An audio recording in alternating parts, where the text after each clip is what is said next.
हर हर महादेव। माता के दर्शन के बाद मैंने मंदिर की ब्यूटीफुल सी एक वीडियो बनाई। समझ सकता हूँ ये नज़ारे देखने के बाद आपका भी मन कर रहा होगा काश मैं वहाँ होता। करीब 30 मिनट तक यहाँ बैठने के बाद हम सामने वाली पहाड़ियों पर घूमने के लिए चले गए। फिर वहाँ से हमने मंदिर की यह वीडियो बनाई। अब समय काफी हो चुका था और हमें आज ही नीलकंठ महादेव मंदिर भी घूमने के लिए जाना था। वैसे तो हम 4 लोग घूमने के लिए आए थे, लेकिन अभी हम दोनों भाई साथ में हैं और 2 लोग जो हमारे साथ आए थे वो होटल गए हुए हैं सामान लेने के लिए। वो हमें आगे रास्ते में ही मिलेंगे। आज बारिश होने की वजह से हमारा प्लान थोड़ा सा गड़बड़ा गया है, इसलिए हम अलग अलग हो गए ताकि समय बचाया जा सके। पंकज भाई ने हमें गूगल मैप पर लोकेशन भेजी है ताकि उनसे आगे मिलकर हम ऋषिकेश के लिए साथ में जा सके। दोस्तों, ये मेरी लाइफ का पहला आउट स्टेशन मोटो व्लॉग है और मैं ये सफ़र बहुत इंजॉय कर रहा हूँ। इस सफ़र में मैंने एक्सपीरियंस किया कि मोटरसाइकिल से हरिद्वार और ऋषिकेश आना इतना मुश्किल नहीं है। इसीलिए हम निकल पड़े भोले बाबा का नाम लेकर। हमने अपनी मोटरसाइकिल स्टार्ट की और ढलान से धीरे धीरे उतरने लगे। अधिकतर समय ढलान पर हमने मोटरसाइकिल को बंद रखा और क्लच दबाकर चलते रहे। आप देख सकते हैं कि ढलान बहुत ज्यादा है और बाइक मोड़ने में थोड़ी परेशानी भी हो रही है, तो इसीलिए हम पहले और दूसरे गियर में ही चलते रहे।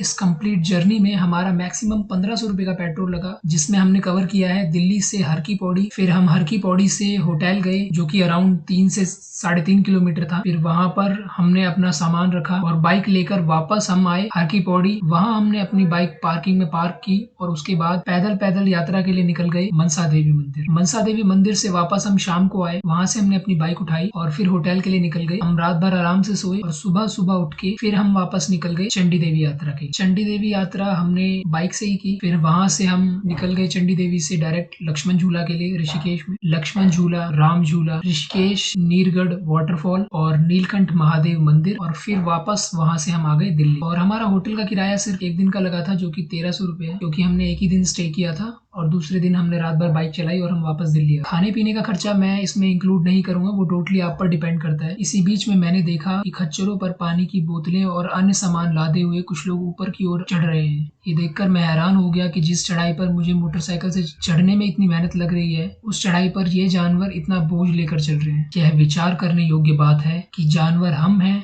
या वो जो केवल अपने स्वार्थ के लिए उन जानवरों को परेशान कर रहे हैं। लेकिन हमारे लिए अब समय आ चुका था कि हम अपनी गलती से कुछ सीखें। वही गलती जो हमने इस यात्रा की शुरुआत में की थी, माता के मंदिर तक मोटरसाइकिल ले जाने की गलती। दोस्तों, ऐसे ही चलते चलते मुझे और कई श्रद्धालु दिखे और कई कांवड़िए भी दिखे जो बहुत ज्यादा थकने के बाद भी माता का नाम लेकर धीरे धीरे मंदिर की ओर बढ़ते चले जा रहे थे।